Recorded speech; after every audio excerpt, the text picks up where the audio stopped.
Welcome, everybody, to the regular town council meeting for October 14th, 2025. We'll start with the Pledge of Allegiance.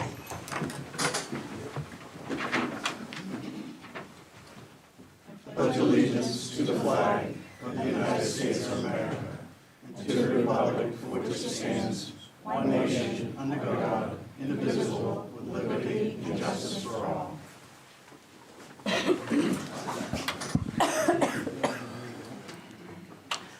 Roll call, Audra?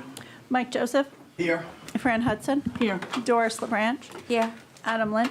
Here. And Lee Trahan. Here. Do we have any disclosures of conflicts of interest tonight? I see none. I'm going to ask that we stop. I'd like to make a motion to change the order of the executive session from last to right now. Can I have a motion for that? So moved. Second.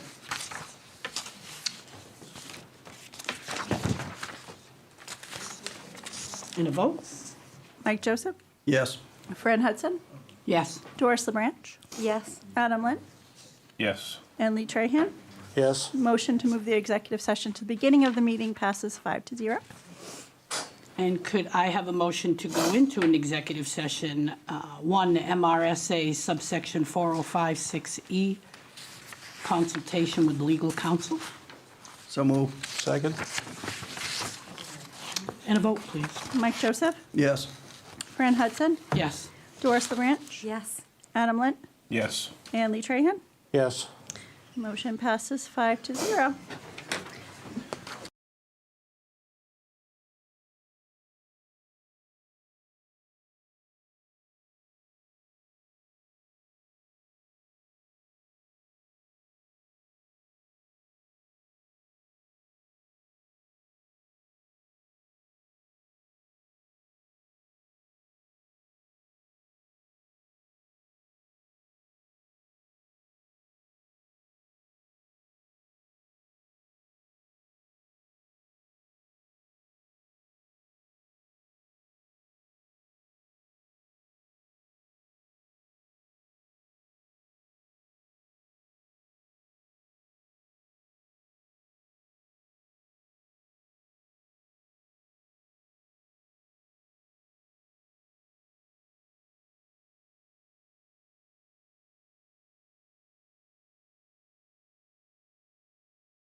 To public comment, but I will read, which we haven't done in a very long time, the rules and procedures governing public comment periods.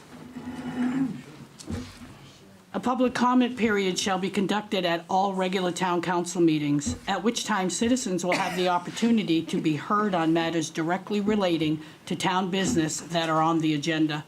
Comments on topics not on the agenda will not be allowed during the public comment period. The public comment period shall be held before all council business has been conducted at the beginning of each meeting. Individuals addressing the council during public comment period will limit their comments to up to 3 minutes per meeting. The 3 minutes per individual will be strictly enforced. Individuals cannot give their 3 minutes to other individuals to allow someone to speak for additional time. The entire public comment period will be limited to 30 minutes, unless extended by a majority vote of the council upon request by the chair or any councilor. The public comment period is intended for public input only. Council responses are not required, and the session should not become a back-and-forth discussion or debate. Councilors may take issues under advisement and address them during the meeting when appropriate. A general public comment period will not be conducted at workshops, emergency meetings, or special meetings of the town council. Speakers must be recognized by the chair before speaking. Since meetings are broadcast and recorded, persons wishing to speak must use the public podium and give their full name and their district or address, although an address is not required. Comments must be limited to issues on the current agenda. Public comment on matters not related to the town's business will not be allowed, as to ensure all meetings are carried out in a productive and efficient manner, in keeping with the interest of who attends and participate in the council meeting. All comments and questions must be directed to the chair or through the chair. The public comment period is intended for public input only. This is repetitive. Council responses are not required, and the session should not become a back-and-forth discussion or debate, nor are councilors required to answer questions or to respond in any manner. Councilors may take these issues and comments under advisement and may address them during the meeting when the appropriate during discussion of that specific agenda item. Per state law, found in 30-A MRS 2702, complaints or charges made against an individual employee will not be permitted or discussed in public session. We encourage complaints to address such comments by directly contacting the town manager for follow-up and review. Comments related to the following will be ruled out of order by the presiding officer. Specific situations that are in litigation, including those in which the town is party. Issues of a criminal or legal nature should be addressed with Winslow PD, as well as personnel matters. If a resident wishes to address issues not on the agenda, they are highly encouraged to contact their district councilor, the council chair, at-large councilors, or any other council member. If the councilor deems the issue appropriate for further discussion, it may be placed on a future agenda, at which time public comments will be permitted. Decorum. Meetings are to be conducted with order and efficiency.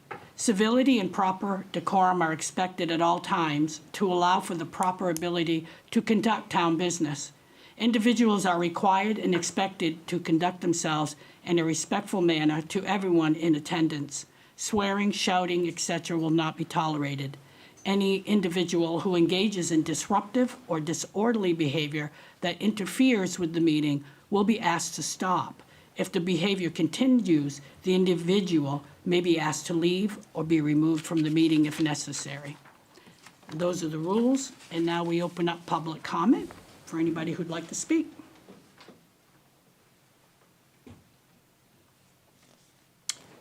I see nobody. Oops, I'm sorry. Go ahead.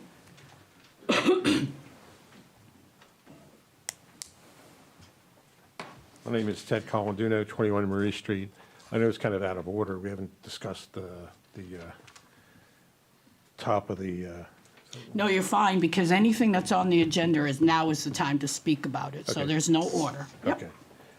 So there hasn't been any discussion on 17 Marie Street or an update yet, so I'm kind of responding to nothing. I haven't gotten any updates on Nope, and 17. again, if you have something you want to say about the 17 Marie Street, We are going to be discussing that in a discussion later on, so if Okay. you have any questions, you can ask them, and then we'll discuss them when we bring it up on the agenda item, if you'd like. Okay, has anything been done as far as the contracts? Again, we're going to discuss it Okay, once we get to that discussion, but if you have questions, now's the time to bring it up. well, that was one question. Or any concerns you still have, and I haven't seen any activity at the residence, so I'm assuming that nothing's being done. But again, I haven't been updated, so I don't know what is happening there. Can I come up again after the discussion? public comment is right now. Oh, okay. Through the chair, the reason why we have a public comment now is actually so we can get the feedback from you people, so whatever we decide on it, we need to hear the people here first. I think it was, public comment was at the end, after everything was voted. I think that was a setback for the town. I think if we hear from the public, we can respond to what the public feels, and it probably gives us a different perspective on how we're gonna vote on it and what we're gonna have to do with it. That's the reason why we want the public comment to be said. So this is kind of a beforehand. new format? Yes, it is. I see, okay. I didn't realize that. But, through the chair, to answer his question is, yes, we will be providing an update this evening. Okay. Will the update include any further legal action against the owner of the property? Again, we're going to discuss that Okay. with that agenda item coming up. But if you have your own concerns, and I know you're asking us questions, which I'm sure you will get answers to when we do the discussion, because Okay. it'll be all based on all of that. Okay. Okay. I'll just wait for that. Thank you. Thank you.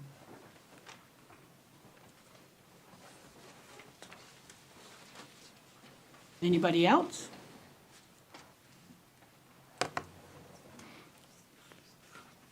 I see nobody else. We will close public comment. And could I get a motion to approve September 3rd, September 8th, September 17th, 2025, to approve all of them as presented? So move. Second. In a vote, Fran Hudson, yes. Doris LaRange. Yes. Adam Lent, Yes. Lee Trahan, Yes. and Mike Joseph. Yes. Motion to pass minutes of September 3rd, 8th, and 17th passes 5-0. Now we have reports of committees and commissions, and we'll start with the town manager's report. Through the chair, thank you, Madam Chair. Good evening, councilors, residents of the town of Winslow. I'm going to provide my last town manager monthly update. We'll start with the Nature Conservancy in the 4 dams along the Kennebec River. Obviously, everybody's seen comments and articles in the local paper regarding the 4 dams and the purchase of those dams by the Nature Conservancy from Brookfield Energy. They reached out to the town. They're reaching out to all of the municipalities and scheduling meetings. So I scheduled a meeting. I invited the Public Works Director, Paul Fonjami, along with Winslow's tax assessor, Vanessa Graham, to participate in the meeting. It went very well. 2 of the 4 dams affect Winslow, the Hydro Kennebec and the Lockwood. And together, those 2 dams amount to a loss of $25.5 million in valuation and $379,129.41 in tax revenue. That's what that means for the town of Winslow. The sale is roughly 11 to 12 months out. That being said, that's the sale, that's the forecast for the sale. All dams will continue to operate for the foreseeable future. Lockwood, in the discussion, was really the first dam that was discussed as likely to start there as far as disassembly and demolition. TNC, the Nature Conservancy, is also heavily invested in discussions with Sappi Mill. So some key considerations for the town of Winslow, we're looking at revenue protection. So how do we advocate for agreements that offset all of that lost property tax revenue from the dam removals?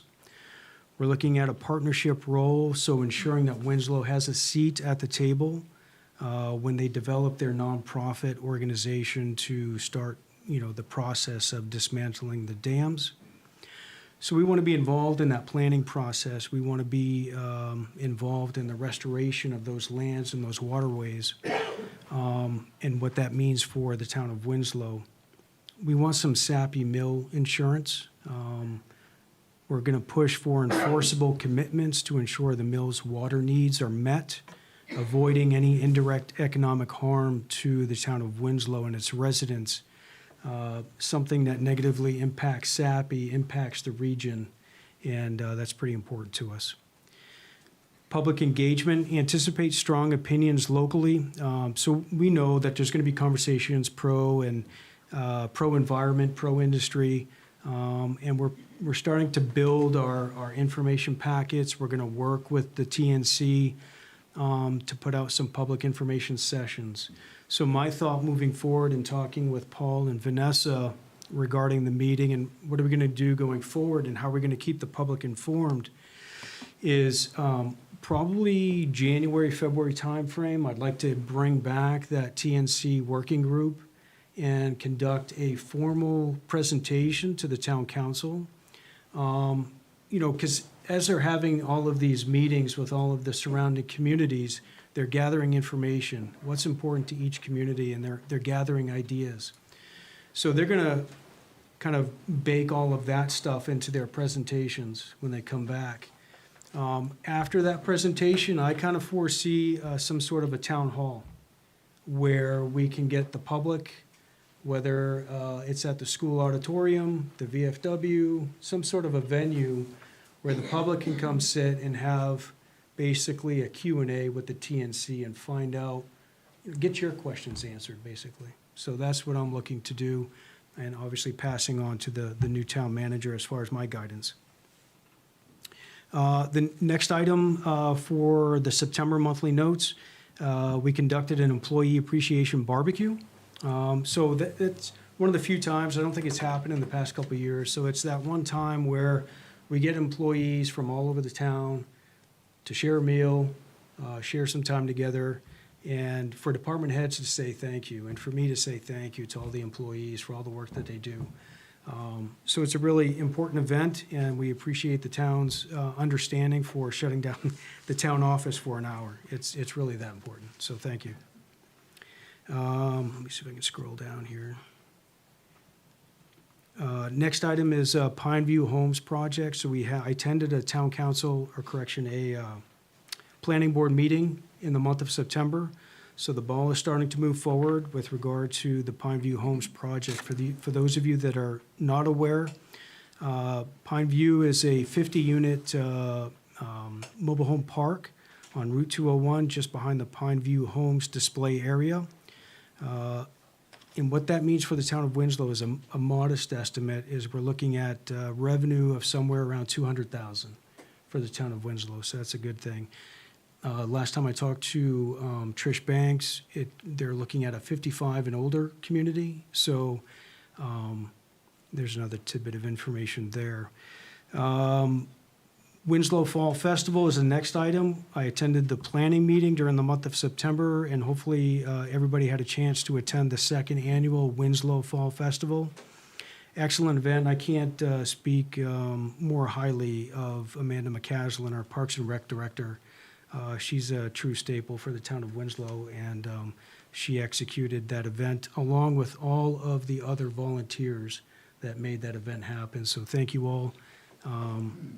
It's just one of those events that really sticks out in my mind as helping to make Winslow a place to live, right? Family-oriented event, good stuff, good to see, good to hear, and so thank you to all those folks. The Winslow Junior High demolition, so EnviroVantage has been on the ground since September 15th. They try to visit once, or I try to visit once a day. As the work continues, as does Public Works Director Paul Fongemi. Project is moving along. We've had a few hiccups here and there, and I would encourage residents, if you have any questions or concerns, please feel free to call or email the town manager, myself, or the new town manager, Mark. Reach out to your counselors. For those that are within the 500-foot radius of the junior high, I sent out letters. There's information for points of contact for the company. So feel free to reach out, ask those questions. Those that have asked questions, I think we've answered those questions in a timely fashion and resolved any potential issues or issues that may have arisen. I think we were able to roadblock them. So progress is moving forward. I think the last I saw today, they started work, actually on Friday, I think they started work on the oldest section of the junior high, so that's starting to come down. And we're moving forward. They're doing great work, so thanks to EnviroVantage and their team. Fiscally speaking, that's the next note. Please note in the monthly finance report, there's an enhanced new financial snapshot for the town. Which reminds me, I'd like to put out a quick note that Sherry Carver, who has been an executive assistant for Public Works and for the fire department, has been selected, and she accepted the role of Winslow's financial director. So she's going to slowly transition. Monday, the 20th, will be her first day. And I selected her. She's done a lot of work with our budget. She does a lot of work with fire and a lot of work with Public Works. And she's very well versed, has a 4-year degree in accounting, and she's going to be a true treasure. Moving up into a department head role as the financial director for the town of Winslow. So we're looking forward to seeing great things from her. So she's actually, along with Tanya, put a lot of work into the financial snapshot. So please, when you get a chance, take a look at the packet for tonight's town council meeting. Go to the financial report. You'll see some great charts and a quick, easy to read summation of where we stand as the town of Winslow, fiscally speaking. Fort Halifax Park, construction of the stage is complete to the tune of $108,113. Out of insurance reimbursement, our total insurance reimbursement for that during the floods was $122,931.08. That leaves us roughly $14,000 to pay for other improvements in the park. The Fall Festival had music groups playing on the stage. It went well. It's a great piece of work. Take a look at the woodwork from Kennebec Timber Framing. The stage is beautiful. It's a nice piece of work. Vacant and abandoned buildings. So the code enforcement officer's report now includes a vacant and abandoned building report. So that's something as vacant buildings have arisen as a hot topic.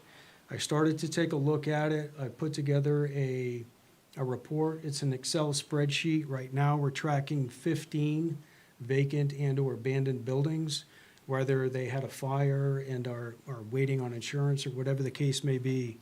If they're vacant and abandoned, they're on the list and we're tracking it.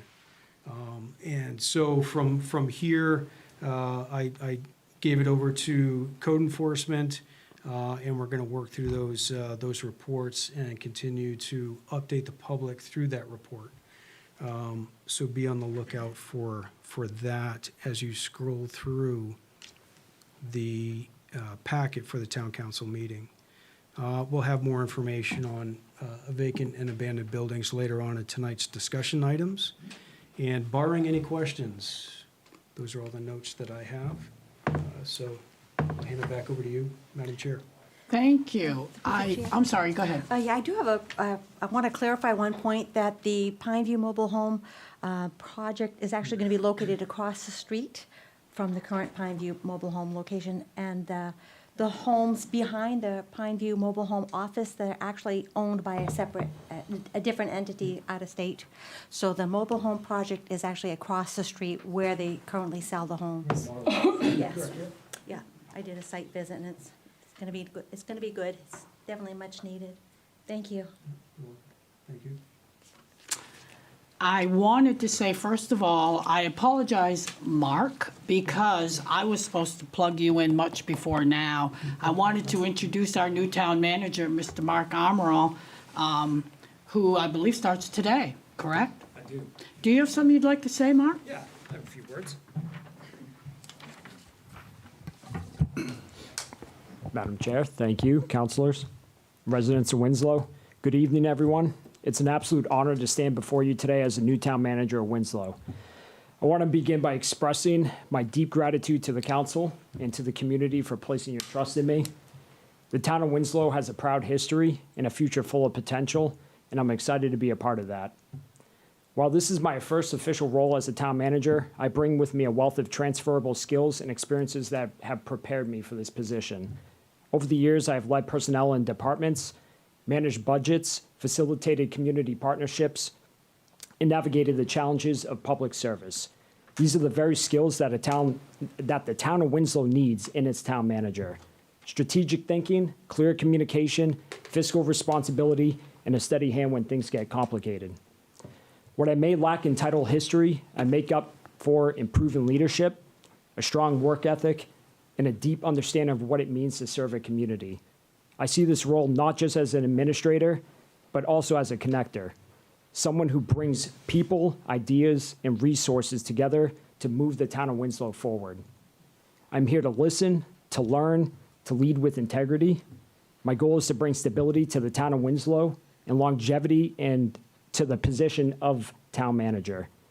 My door will always be open to residents, to staff, and to anyone who wants to be a part of building something better together. Thank you for the warm welcome. I look forward to working with you all.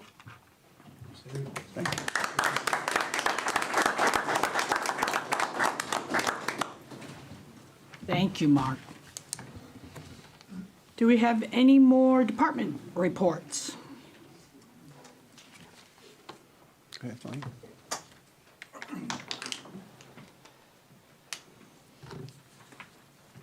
Through the chair. Sorry, through the chair. I just wanted to, so there was Mr. Joseph had asked me a question about whether transfers or transports were going well at the last meeting.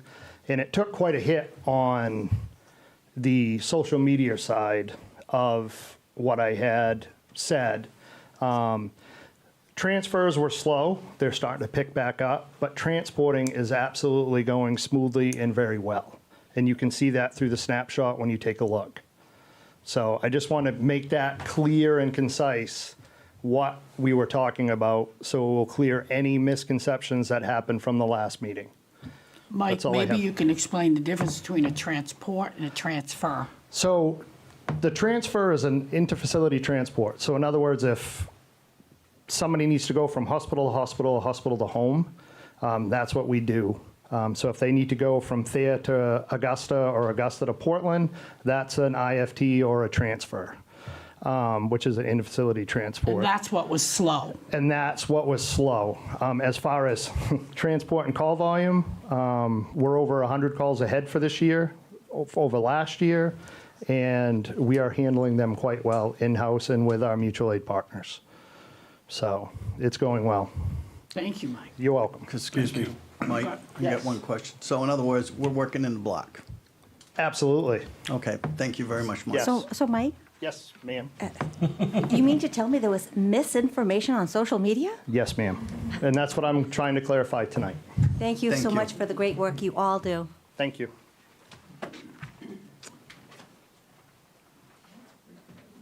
Any more reports to be presented? If not, can we get a motion to accept all reports as presented? Can we get a motion So move. Second? and a vote? Doris LeBranch, Yes. Adam Lint, Yes. Lee Trahan, Yes. Mike Joseph, Yes. and Fran Hudson. Yes. Motion to approve all reports as presented passes 5-0. Next, we move on to old business, order number 27-2025. Authorization is hereby granted for the Public Works Director to purchase a portable generator for the sewer pump stations from the sewer capital account with the total expenditure not to exceed $65,000. Can we get a motion for that? So moved. Second. And discussion? Everybody all good with this? I think we talked about that before, didn't we, Paul? Yeah. Okay, and can we have a vote? Adam Lynn, Yes. Lee Trahan, Yes. Mike Joseph. Yes. Fran Hudson, Yes. endorse the branch. Yes. Motion passes 5-0. No. Under new business, ordinance number 07-2025, an amendment to Chapter 181, Peace and Good Order by incorporating additional provisions as outlined in the attached documents. Do I have a motion? So moved. Second. In discussion, I think we'll call in Randy if he's still here. I'm sorry, Deputy Chief.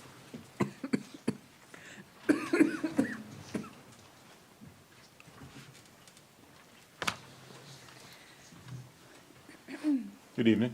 Good evening. So can you just explain to everybody what this is? Because I know what it is, and I think we do, but I think the way I read it, not very many people may know what it is.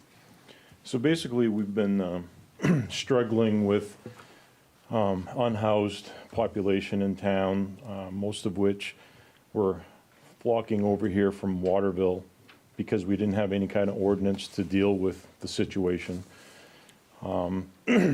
We still want to go through with best efforts to follow AG's protocol. We try to inform them of services available and try to encourage them to move in that direction. Unfortunately, there are some that choose not to, partake in the Waterville shelter, soup kitchen, or benefits available to them, and they choose to set up encampments on various properties in town. We have found that numerous locations have been absolutely trashed. Medical waste, hypodermic needles, residual camping stuff that they just leave behind. I attach pictures in the report. Yeah, I can't. You can't, okay. So it's just a mess. If you could see the pictures, literally it would take dozens of man-hours to clean up some of these sites. What we've also found is that their waste, they have a little portable 5-gallon bucket facilities. We've asked them, what do you do with this when you're finished? Oh, we dump it in a river. So there's a real need to have this ordinance go forward, just for the general health and safety of everybody. And a lot of it's been affecting business like CMP. They've actually given us a letter saying that they will support moving these people, charging them with trespass. They've also given us 3 names of employees that will testify in court because it's become that much of a problem. They've cleaned up some of their lands 2 and 3 times. So what this was I know you and I had spoke on what we could do because it was increasing so much, so many more camping spots, that you said the police department needed a bigger bite to be able to move these people along. That is because correct. there wasn't enough in there. And I think the things that we're adding to this gives you what you need, right? Yes. And one of them is adding to the loitering, which is that they're not going to be allowed to loiter, loaf, wander, or remain idle in the same spot. It's unlawful to camp, sleep, or remain upon the grounds of any public property. These were not in here before, so it was difficult to make people move along. And then they also have the ordinances for not using our fine property as a bathroom. So now this will help our police department hopefully get it a little more And it'll help us move them along, you know, especially like, there's been so much great work at Fort Halifax Park. One of the things we found there is that someone went into the blockhouse and actually lit a fire inside on the upper level. I've personally gone down and reported people sleeping in the porta potties and using drugs in the porta potties. So these, you know, this is a family location, as of all of our parks are. And, you know, hypodermic needles are everywhere. So this will kind of help us enforce that. If you don't have business in the park that's legitimate, like enjoying the park with a family or whatever, you know, it's not a place to use drugs or to camp out. So it just gives us a tool to move them along. Through the chair, I have some, thank you very much for the police department and also Public Works. Now, there was an encampment on Lithgow Street that they finally left, and I heard that, Paul, you had to bring a bucket loader over there to get the rest of the debris that they left behind. Is that correct? This is how bad it is over there. Even in back of, underneath the Winslow Bridge that abuts some personal property. These people here were setting fires, making fires so they can make coffee, and that's when the time that it was really bad. You were there, Randy. Absolutely, a no fire. There was a There no was a fire ban, I thing, believe and they it had a was. fire going because they were making their coffee. If that fire would have gone up through, that could have cleared out many houses down on the river. This is how important it is to change this charter and to make sure that they have the teeth that they can actually move these people along and get them out of there. You know, it's just, it's sad to say that, but it has to be done. And thank you very much for both Public Works and the Police Department. Thank you. Thank you. It isn't either that we don't have empathy for these people, No. but you have to get to a point where you have to, like, all of their belongings are what they have with them on their back. And I'm sure we can all understand that. They have no home, so they've got everything with them. So when they clear a camping spot, this also means they are given time to remove their personal belongings. We're not just gonna pick them up and throw them away. It's all they have. So we will give them time to do that as well. It's also important to note that if the campsite seems to be abandoned or there's nobody present to receive notice, we do have it built in to collect and preserve, you know, personal items of value so that they can be reclaimed at a later time. Like a driver's license, a birth certificate, Correct. something that. Family photos, I mean, anything that could be of significant importance. Right. Well, I want to say thank you to the police department as well, because I know it's a never-ending job, so thank you all, Yeah. and to all the people in your department. Well, you're welcome, thank you. Yeah, through the chair. Yes, Yeah, as the town manager, I want to say thank you as well. So great work from Deputy Chief Wing and Chief McDade and the police department on putting the initial package of this together. You did some fantastic work. We then took that package that they initially submitted, went through legal, and rather than creating a whole new ordinance, we went with legal advice, which was to basically take Chapter 181 out of our code and add 2 paragraphs, the loitering generally and the urination and defecation paragraph -6. So, yeah, just fantastic work all the way around, and thanks to Madam Chair for pushing this through, so thank you. Thank you. thank you, Randy. Ordinance number 082025, providing. We're gonna vote. I'm sorry, I'm so sorry. Yes, I'm sorry. I'm in a hurry here. Could I have a vote, please? Lee Trahan, Yes. Mike Joseph. Yes. Fran Hudson, Yes. Doris LeBranch. Yes. Adam Lynn. Yes. Motion passes 5-0. Okay.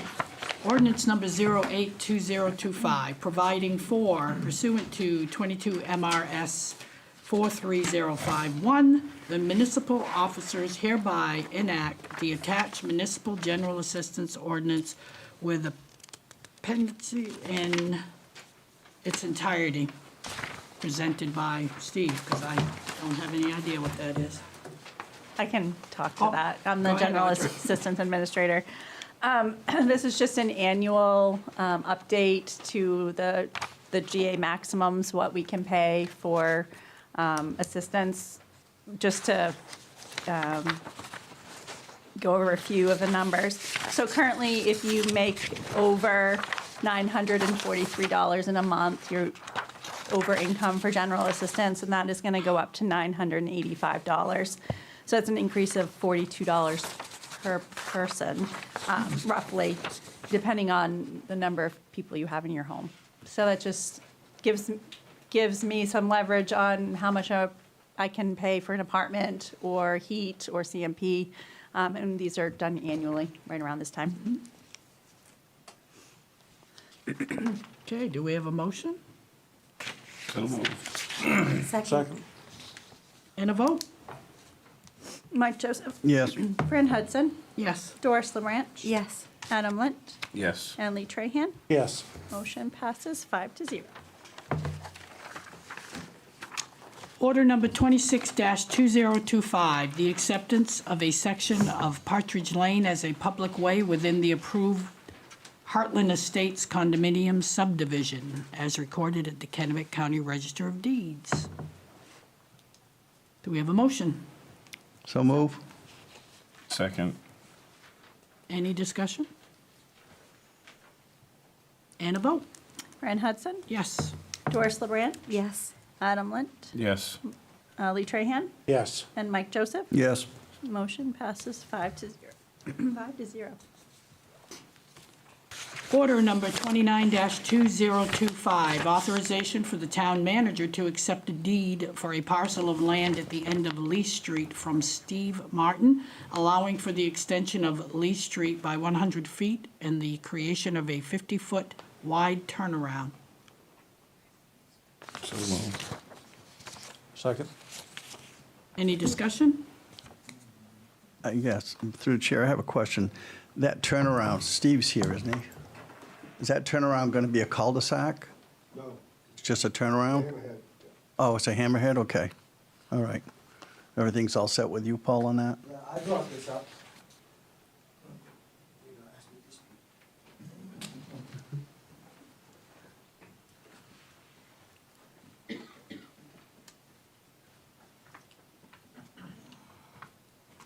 I brought this up, this is kind of part of the project we're doing on Robert Street to the drainage project. We have to go out on this property for the outfall for that storm drain. So we needed an easement from Steve anyway. So my thought was, since, if he would have built it as a street, we would have dug it all back up. So I said, give us the deed to the land, we'll put the pipe in, and then we'll build the rest of the street. Because there is a new house on that extension now. Yep, I know, I saw that. So it kind of put the cart ahead of the horse in the way how we usually do it. But I went to the planning board, they were happy with it, and this is where we are, so. Okay, then makes it easier too for plowing too, isn't Well, it? I mean, we've had the turnaround unofficially, but it'd be Okay. nice to have it officially, and we'll pave it when we finish the drainage projects, and then we'll be done for many years. All as we right, pave good. the Thank rest you, of the Paul. street. Thank you, Steve. Do we have a vote? Doris LaBranch. Yes. Adam Lint. Yes. Lee Trahan. Yes. Mike Joseph. Yes. And Fran Hudson. Yes. Motion passes 5-0.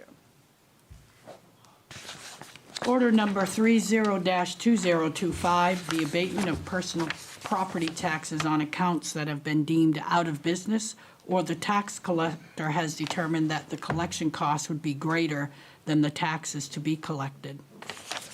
I'm going to put my tax collector hat on now. Do we have a motion? Oh, sorry. So moved. Second. And now we have discussion. So Mary and I have gone through and sent letters to all of the outstanding personal property accounts, and that is in your packet as well.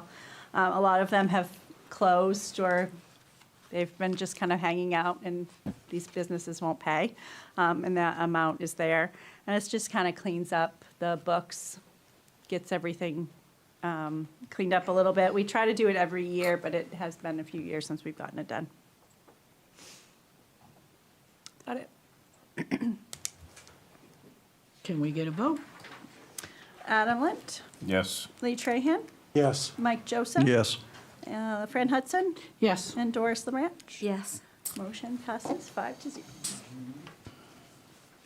Order number 31-2025, authorization is granted for the town manager to sign a contract with Go-To Communications for the implementation of a new phone system, which will include service support. The total amount for the contract is $13,229.51, with monthly fees of $652.33. This contract is intended to last for a period of 36 months and aims to enhance communication capabilities within the town. Do we have a motion So moved. Second. and discussion? We had the presentation, excuse me, through the chair, we had the presentation last meeting, so I Right, don't know that's what I unless you have any figured. other questions. So can we get a vote? Lou Trahan, Yes. Mike Joseph. Yes. Doris LeBranch. Yes. Fran Hudson Yes. and Adam Lint. Yes. Motion passes 5-0. Resolution number 26-2025, providing for application for an on-premise liquor license for the Asian Cafe, 53 Bay Street, Winslow, Maine. So moved. Second. And a vote. Mike Joseph. Yes. Fran Hudson. Yes. Doris LeBranch. Yes. Adam Lint. Yes. And Lee Trahan. Yes. Motion passes 5-0. Resolution number 27-2025, providing for authorization for the town clerk, register of voters, to notify the voters of this municipality of a municipal election for the town of Winslow to be held on Tuesday, November 4th, 2025.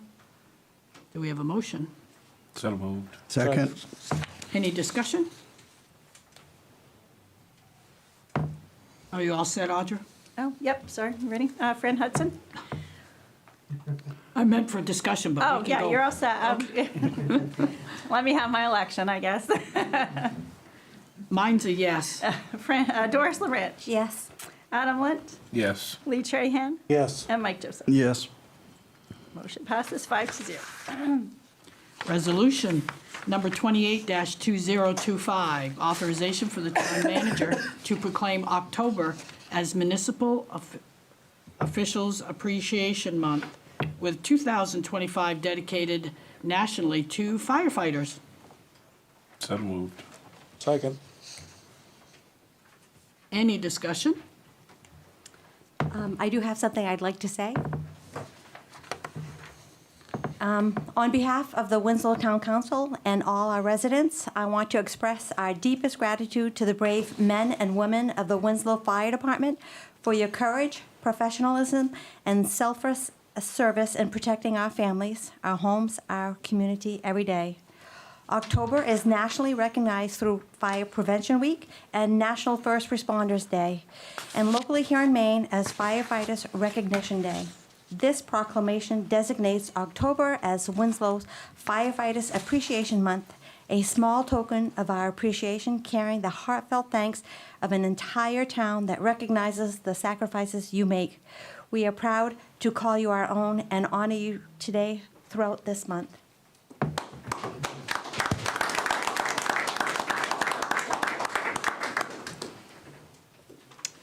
We move on to discussion items. Can I get a vote for that? Oh, I'm so sorry. Of course, we We're all, have to go through, yes. I'm sure I know what it will be, but Doris LeBranch. Yes. Adam Lint. Yes. Lee Trahan. Yes. Mike Joseph. Yes. And Fran Hudson. Yes. Motion passes 5-0. Discussion items. First on the list is an update on 17 Marie Street. Through the chair? Yes. Yeah, I'll go ahead and provide some feedback on that. And Colanundo, did I say it right? Yeah, sorry about that, if I butchered it. You are absolutely correct in that really essentially nothing has happened with that property. I've driven by a few times myself, and I believe some other counselors have as well, and took note of such. And last week, I began work on a packet, so I've updated the council on an entire packet that outlines an entire date line going back to July 7th, all the way to last week with regard to 17 Marie Street. and it outlines for each counselor every action that was taken or any discussion that was had. So in that packet is a timeline, a report by the town manager for each counselor, as well as notice and orders to correct unsafe site conditions issued by the Winslow Town Code Enforcement Officer to the owner of the property. It also incorporates a work plan that was introduced by the Winslow Town Code Enforcement Officer back on the 27th of August, which incorporated a scope of work and a timeline for things to occur and be rectified with regard to 17 Marie Street. It further includes the owner of the property, his own reports with a work plan and his timeline on when he was going to get things done on the property, of which by the end of September, he was going to have the seal around the chimney repaired, the 18-inch by 36-inch section of the damaged eave on the rear of the building fixed, replace the front and side steps, and replace the rear kitchen window. I believe Counselor Joseph had mentioned in one of the previous meetings that it would be difficult to work on a structure that is off the foundation, and it doesn't make sense to start work at the top of the structure and work down, especially when it's off the foundation and on jacks. But needless to say, those actions on his own plan were not accomplished by the end of September. So, along with other documents, there's a letter from the town code enforcement officer to the counselors that outlines the legal basis for action. It outlines emergency authority per state statute. It outlines Superior Court petitions and the state statutes that follow in there, as well as our own local ordinances to include vacant and abandoned building ordinance, which requires owners to register vacant buildings, which he never did. And so our code enforcement officers recommended steps for 17 Marie Street include declare the building dangerous under 17 MRS subsection 2851, schedule a public hearing and provide written notice to the owner and interested parties. In the meantime, I strongly encourage the council to contact through me at your choosing to schedule an executive session with the town attorney to figure out legally our next step, and then issue an order for repair or demolition with a defined compliance date of your choosing. If non-compliance persists, proceed with either immediate securing of the structure per subsection 2856 or court-ordered demolition under subsection 2859. Those were the code enforcement officer's recommendations on his last letter to the counselor and based off of his July 7th report. So that is my update. I guess the most recent action item that occurred with 17 Marie Street was today. Somebody went into the code enforcement office and paid for a building permit.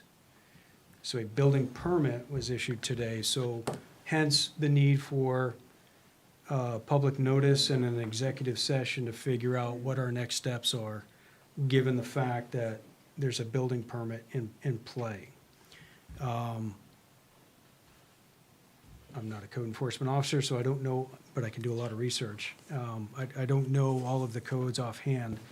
So I think the next best step for the council, my recommendation as your town manager, and I've had this discussion with Mark, is an executive session would be the next logical best step to figure out what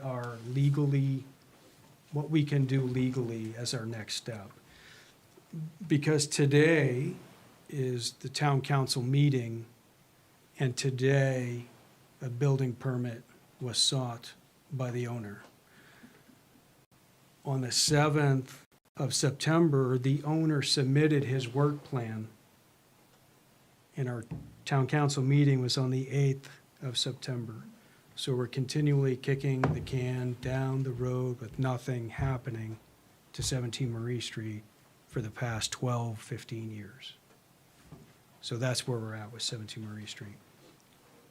Executive session, and I'm sure Mr. Tarasevich will give us sound legal counsel on how we proceed. My only input at this point would be to repeat what I've said all along. Clearly, nothing will be done on Marie Street because it hasn't for well over 10 years. Coming in on the day of a meeting to discuss it, not once but twice, is a Band-Aid on a wound that's just not healing. So the whole thing is, my biggest concern right now, I have no doubt it's going nowhere. So we do have to go legally to see what we can do.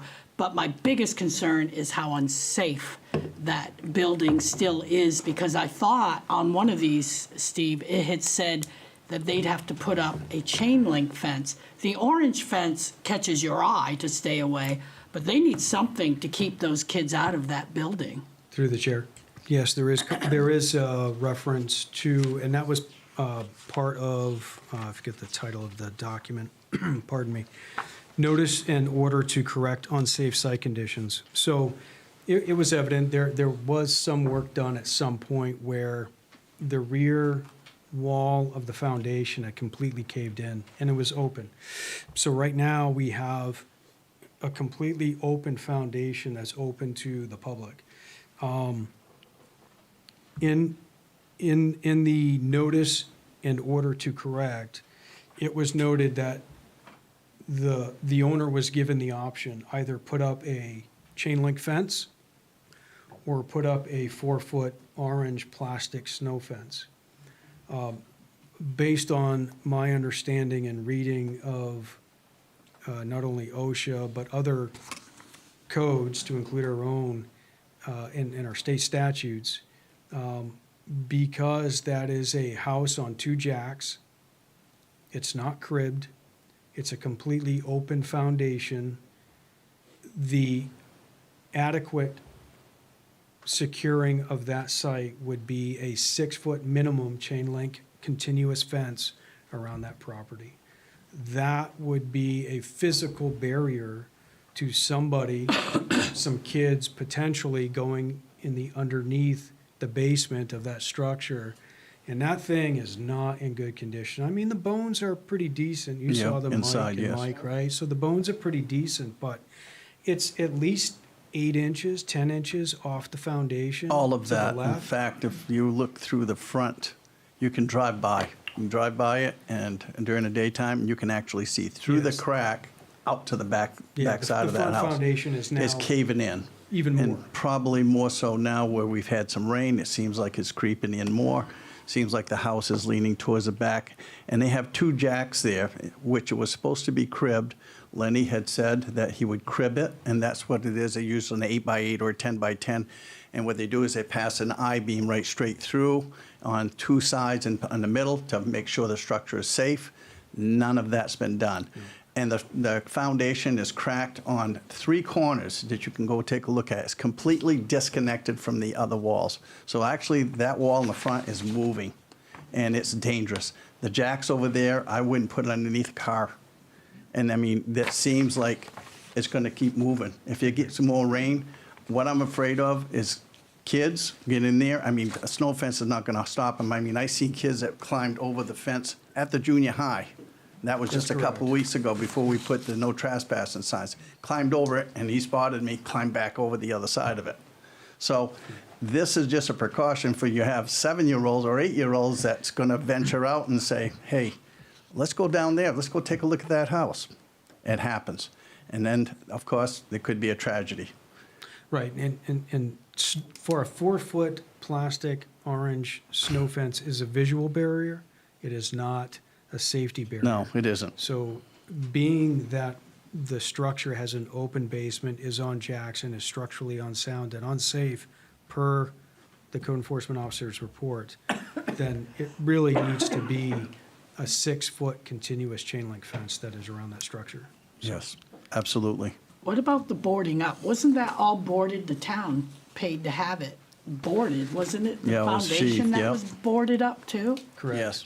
So, and it's all open, so any of the rain that we've had as of the past month, the foundation, the basement has received that rain as it slopes down into the basement, so Fact- it's wide open. The backside is wide enough, you could probably drive a small Bobcat underneath that, in that foundation. Okay. So we're gonna look to I agree with Steve's recommendation of contacting legal to see how we move forward with getting this taken care of once and for all. If I have the okay from the council, I'll contact Matt tomorrow, and we can plan on public notice in 3 days to execute an executive session. Do we have a consensus? So, Yes. yes. Lee? Yes. It's unanimous consensus. Yep. Okay.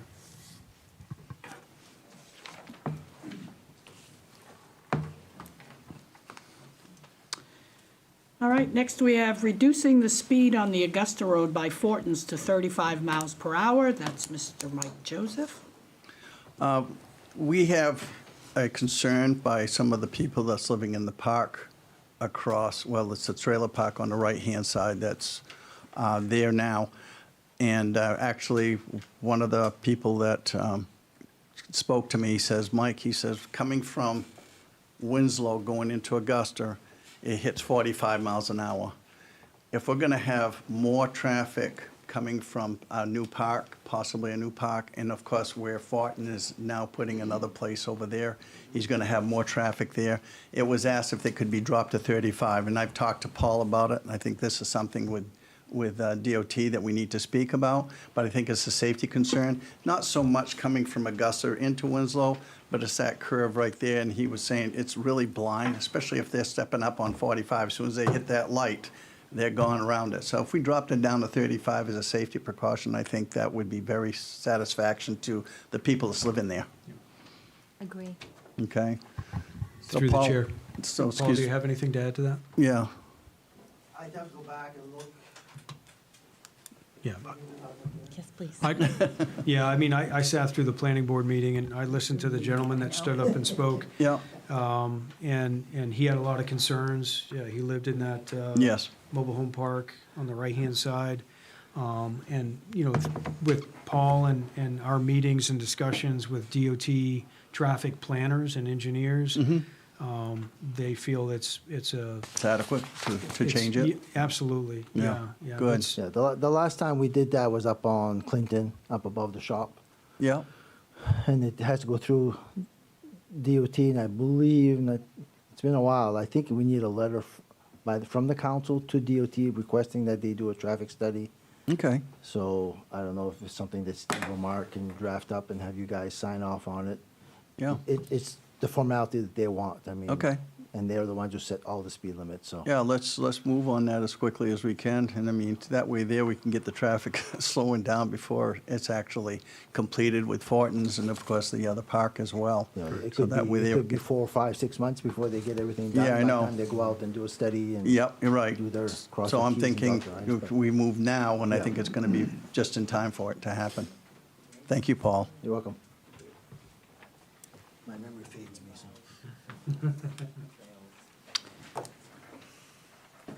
Adding an administrative assistant / dispatcher to the police department in the next budget. Mike, Mr. Joseph? The reason why I'm asking about this and to add the administrative assistance where we had a dispatcher over there, and only because I've had several people that actually talked to me and said, Mike, he says, I went over to the police department. I says, I couldn't get in. You know, they have a phone there. There's no dial tone or anything. And it just seems very, I guess he was concerned about saying, trying to get to a police officer quick enough, you have to call Waterville. If you pick up the phone, you have to call Waterville to get into dispatch. Where we had a dispatcher there before, we didn't have that problem. And I think we ought to add it into our budget and put it back into it where it was removed back a year ago, is it? It's been about a year, hasn't it? So I think we ought to have that as a discussion and probably putting that back in and finding somebody to be into the administrative assistant or dispatch, one of the two. I'd like to see if we could put that back into the budget. I think first, you can't give I know I spoke to you, but can't give a position to somebody when the position doesn't exist. So first, it would have to come first, that there is a position, and then we can decide whether or not to Yep. put the budget through. Just wanted to make sure we were all on the same page with that. If I may, through the chair? Yes. I mean, wouldn't we technically be not really a discussion item here that would have to be completely during the budget? That we'd be discussing that? Right, but it first has to be a position to talk about. It doesn't have to be then. The manager can create a position, and then we say We yay or discuss it. nay during the budget. Then. Okay. So I'd like to put that in for. Through the chair? Yes. Yeah, absolutely duly noted. And I've had this discussion with Chief McDade and others. I fully intend to put all of those positions that were vacated during the last administration, put those back in the budget, and those are going to be personnel discussions between the town manager and the department heads. And, we'll discuss needs, we'll discuss funding. We just got to make sure that the funding is there for those positions. But I agree. I think the position needs to be there, and the discussions will be had. Okay, And Mr. Trahan is completely correct with, those are budget discussions. Yeah, absolutely. Absolutely. Yeah, Thanks for your input, though. Thank you, Steve. Moving on, we have paving contract, again, Mr. Joseph. Okay, Paul, you probably want to go up there again.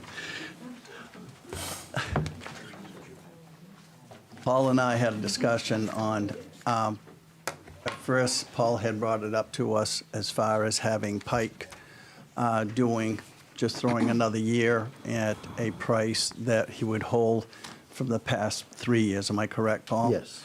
And I said, at first I agreed, but then I started thinking about it, and I says, you know what? I says, I think that we should be going up to bid. It doesn't mean that we have to take the lowest bidder, but I think it should go up to bid. But I think it's a good idea, though, to have a 3-year contract when we do put that bid, because Paul was saying, this has something to do with, the communication of having, a rapport with the company that we deal with. And, that way there, it's not going to be going out for every year. Because if you do it every single year, people don't want to bid it because they're just wasting their time. But I think if we did a 3-year contract like it was before, I think we could probably save some money.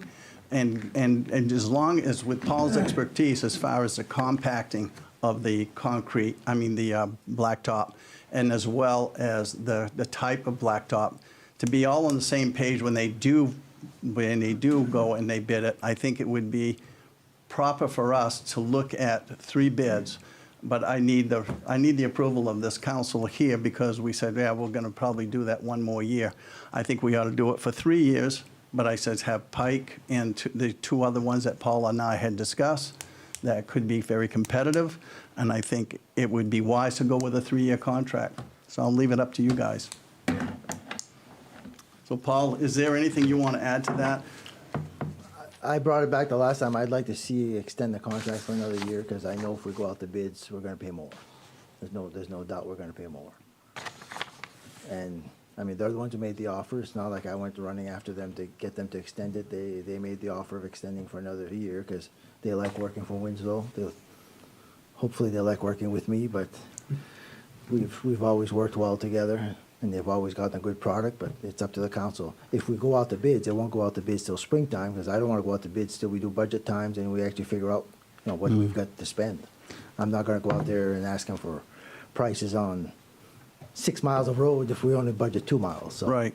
The other thing too that Paul and I had discussed is that on Gale Street, that we're going to have $60,000 that we're going to have to take Yeah, out. that was part 2 of this Yeah, discussion. of the shim coating that we have to do because the road is so bad there that it really damages the truck that plows over there. It's terrible.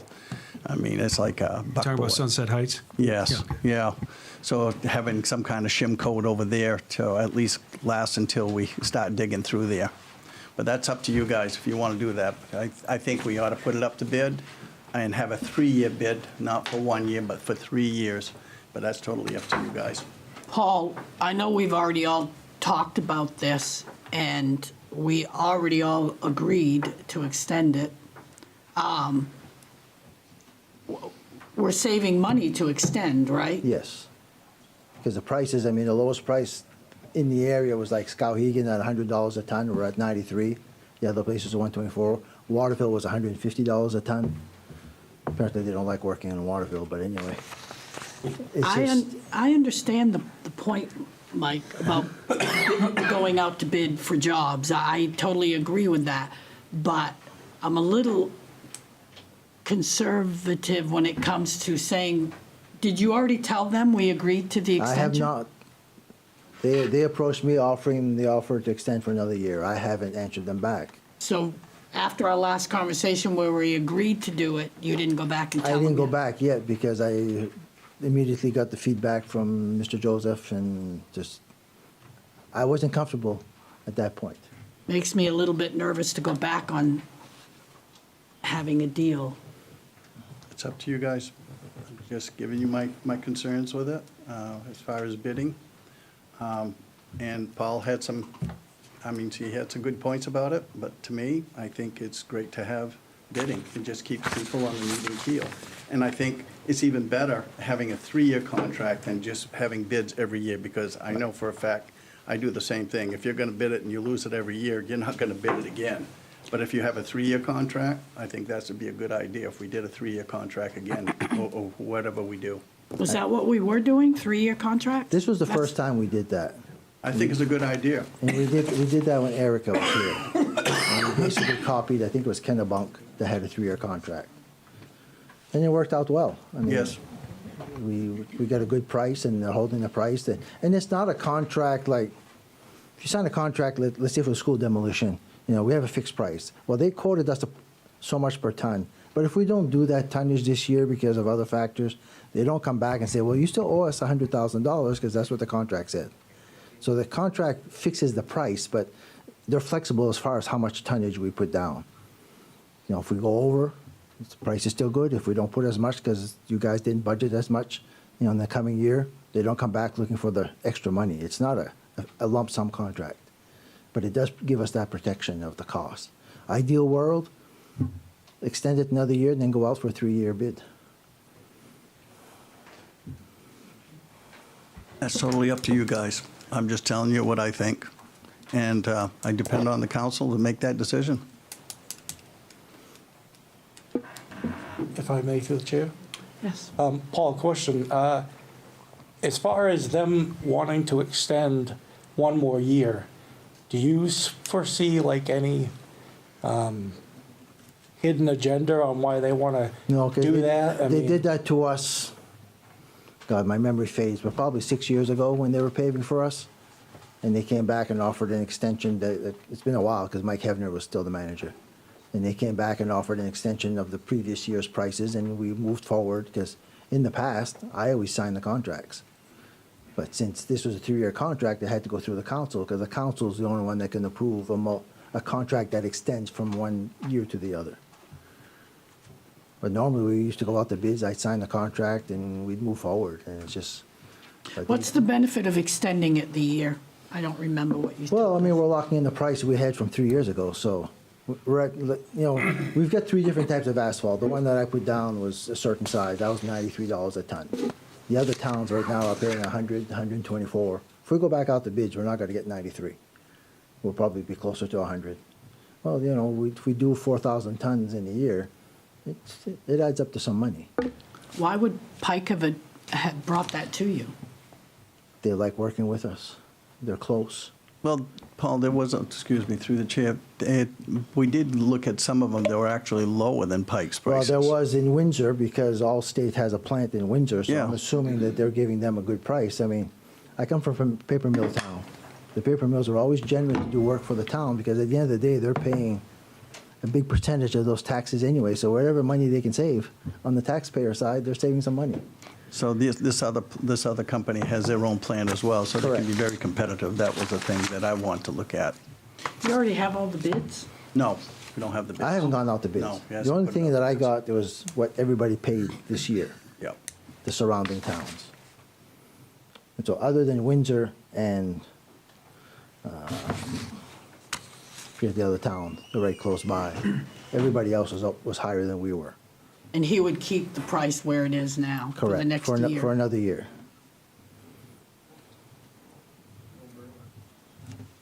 Steve, you have anything?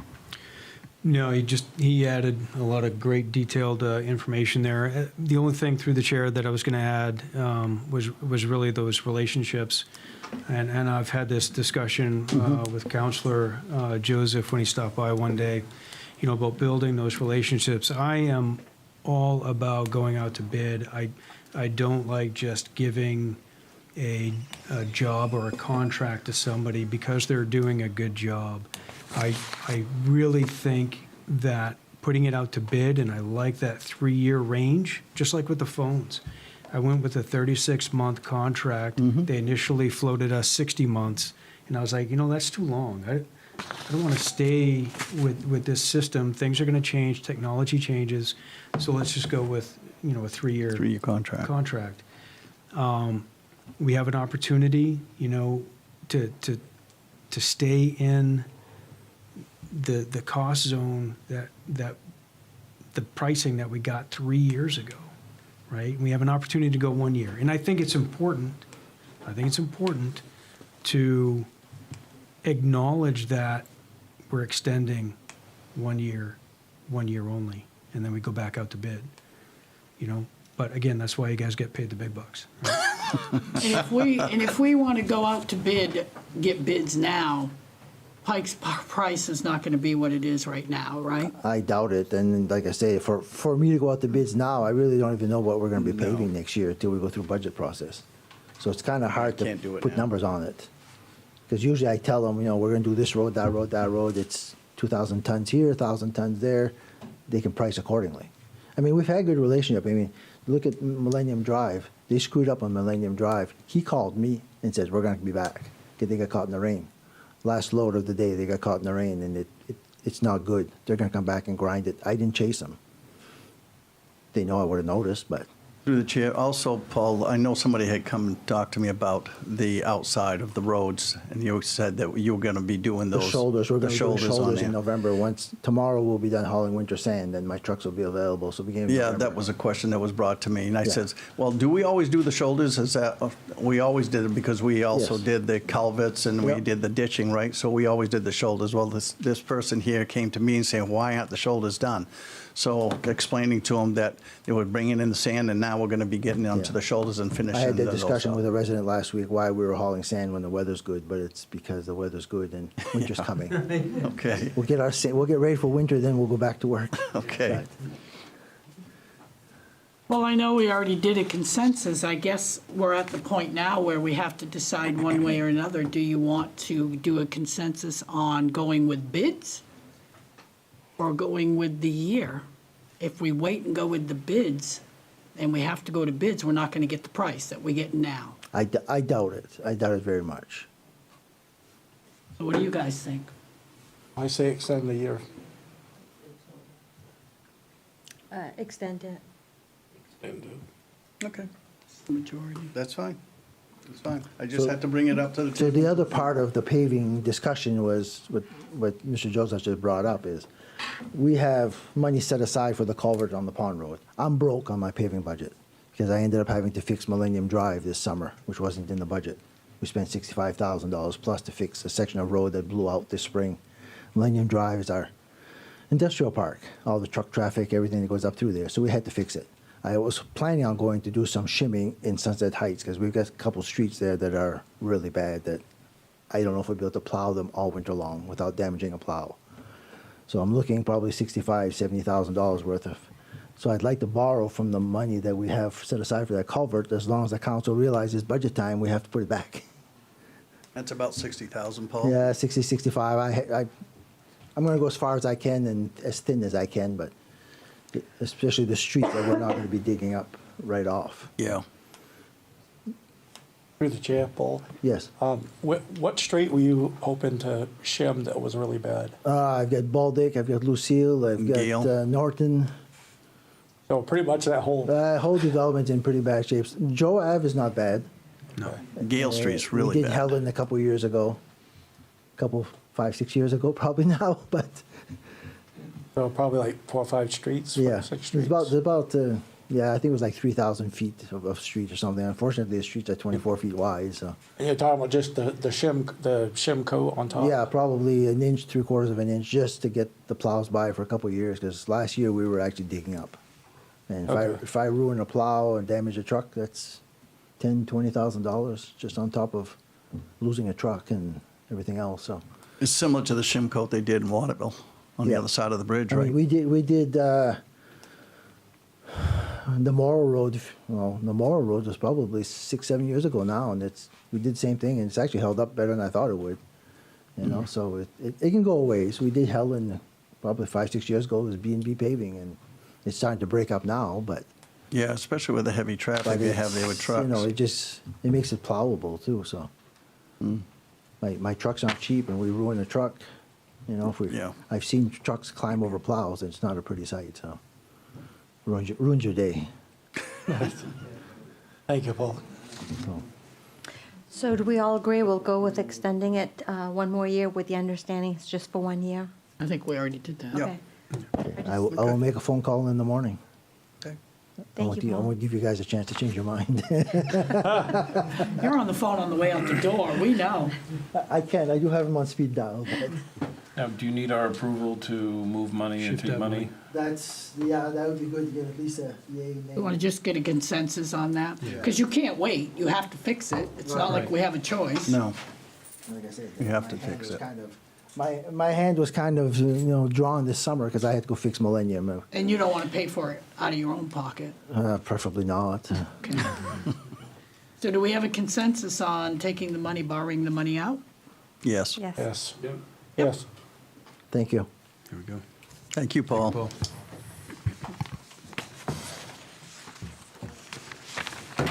Okay, and last on the list is the review of the Charter Review Committee and redistricting of voting districts by Lee.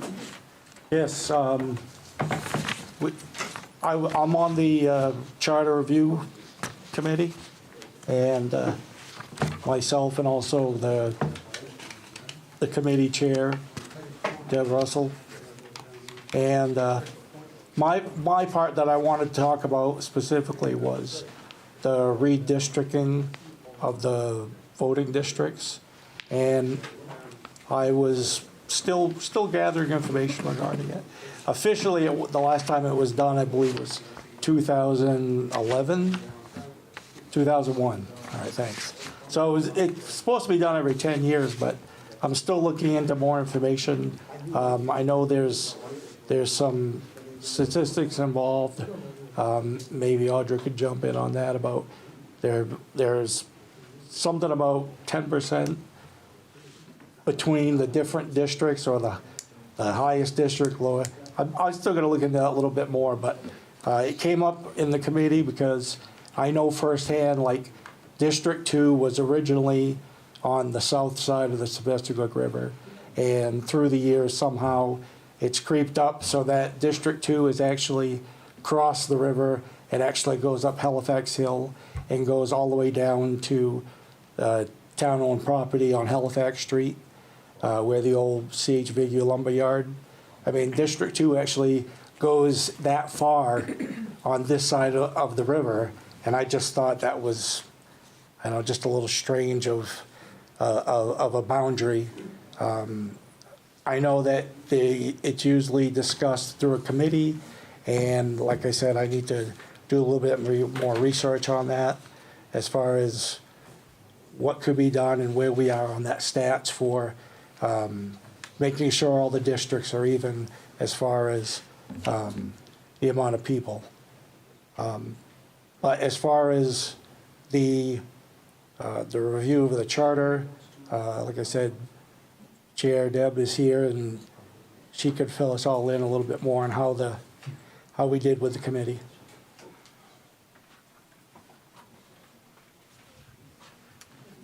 Deb Russell, Garland Road. We had a committee of 7 people. We had a sitting councilor, a former councilor, 2 candidates running for office, and 3 residents. We met 3 times. We completed our review.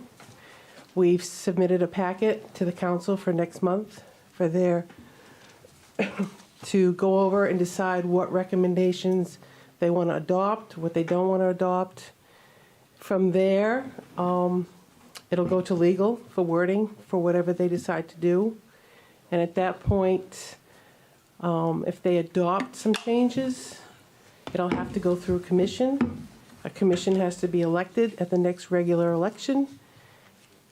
And the commission will take a look at it, and they'll confirm, verify, and then the changes will go out to vote to the people. So we've completed our review. It went well. We all got along and came to a general consensus and was very happy with it.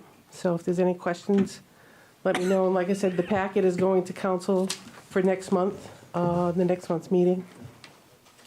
And they can review it and get back to us at that point. Thank you, Deb. I want to thank everybody who volunteered to be on the committee as well. So thank you to all of you. Thank you. Yeah, thank you. And lastly, Doris, I think you have something? I do. Winslow is fortunate to have not one, but 2 great leaders in this room tonight. I want to emphasize Mark Emerald's proven leadership skills. His expertise aligns with the needs of our community, and we are confident that under his leadership, the town of Winslow will continue to operate efficiently, responsibly, and in a manner that best serves our residents. This evening, I want to take a moment to recognize and express our sincere appreciation to our outgoing town manager, Steve Susi, who will be concluding his service to the town of Winslow on November 3rd. During his 6 months with us, he demonstrated strong leadership, collaboration, and commitment to the betterment of our community. In this short time, he achieved a great deal and was instrumental in advancing several key initiatives that have benefited Winslow both now and for the future. He worked diligently on several major projects, including the Sunset Heights and Chafee Brook developments, and he successfully finalized and secured the demolition contract for the old Winslow High School, moving that long-awaited project forward. He promoted Deputy Chief Mike Murphy to Fire Chief, recognizing his leadership and dedication to public safety. Alongside this, he collaborated with town departments and the Winslow School Department to strengthen our emergency plans and procedures, ensuring a more coordinated and prepared response framework for our community. At Fort Halifax Park, he oversaw multiple improvement efforts, including the rebuilding of the stage, the restoration of the gazebo, the reconstruction of the historic bateau, and enhancing one of Winslow's most cherished public spaces. In addition to these community projects, he took a proactive approach to employee engagement, interviewing staff across departments to better understand the needs and identify areas for organizational improvement. He also represented Winslow at the Maine Municipal Town Managers Conference, where he exchanged ideas and best practices with other municipal leaders. He successfully secured a new legal service contract with the firm Bernstein Schur, ensuring that the town is well supported on municipal and legal matters. Furthermore, he worked closely with town officials on the issue of abandoned homes, taking important steps to address blight and preserve neighborhood integrity. Though his term was brief, his contributions have had a lasting impact. He is stepping down for personal and family reasons, and we want to make it clear that his decision is not related to the town council or any internal matters. On behalf of the council and the residents of Winslow, we extend our heartfelt thanks for his professionalism, his initiative, and his dedication to our community. As he passes the baton to our incoming town manager, Mark Emerald, we wish him and his family all the best in the future, and we look forward to continuing the progress that has been made under his leadership. Thank you, Steve Susie. Thank you, Mayor.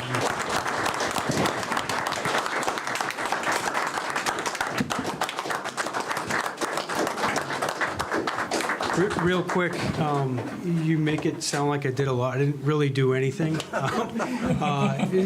Sincerely, this is really due to the employees, right? So, like I told the employees during the employee barbecue, it's not, it's the employees, right? It doesn't matter who's sitting in the town manager chair. They certainly orchestrate a team. They orchestrate a team of professionals. And that if I wasn't there, the town's going to run. If Mark wasn't there, the town's going to continue to function and run because of the fantastic employees that your tax dollars pay for. They do fantastic work. The council, I can't thank you all enough for your support, encouragement, and everything else. So thank you very much. I don't know what the heck you guys are doing, but Good evening, councilors and members of the public. Very well said. I don't think I can top that, but the employees and the town councilors wanted to present a plaque to Mr. Susi. Even though he was here for a short time, a lot of times quality is a lot better than quantity, and he did a fantastic job.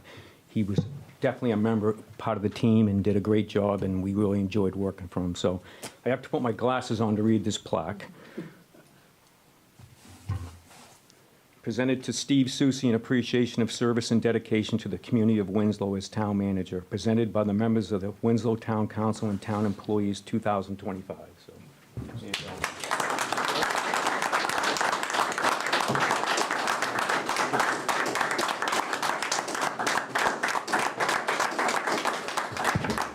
and I know Councilor Joseph doesn't want to be recognized, but I just want to thank him for purchasing the plaque. He volunteered. We were all going to chip in, and he quickly volunteered to pay for it, so I thought he should be recognized. Thank you, Mr. Joseph. Thank you, Mr. Joseph. thank you, sir. No, thank you, Steve. Appreciate that. And I believe now You guys surprised me. we can make a motion to adjourn. Second. I gotta get up at 2 o'clock. Yep. And then a vote. All in favor? I might have supper, I'll have like 5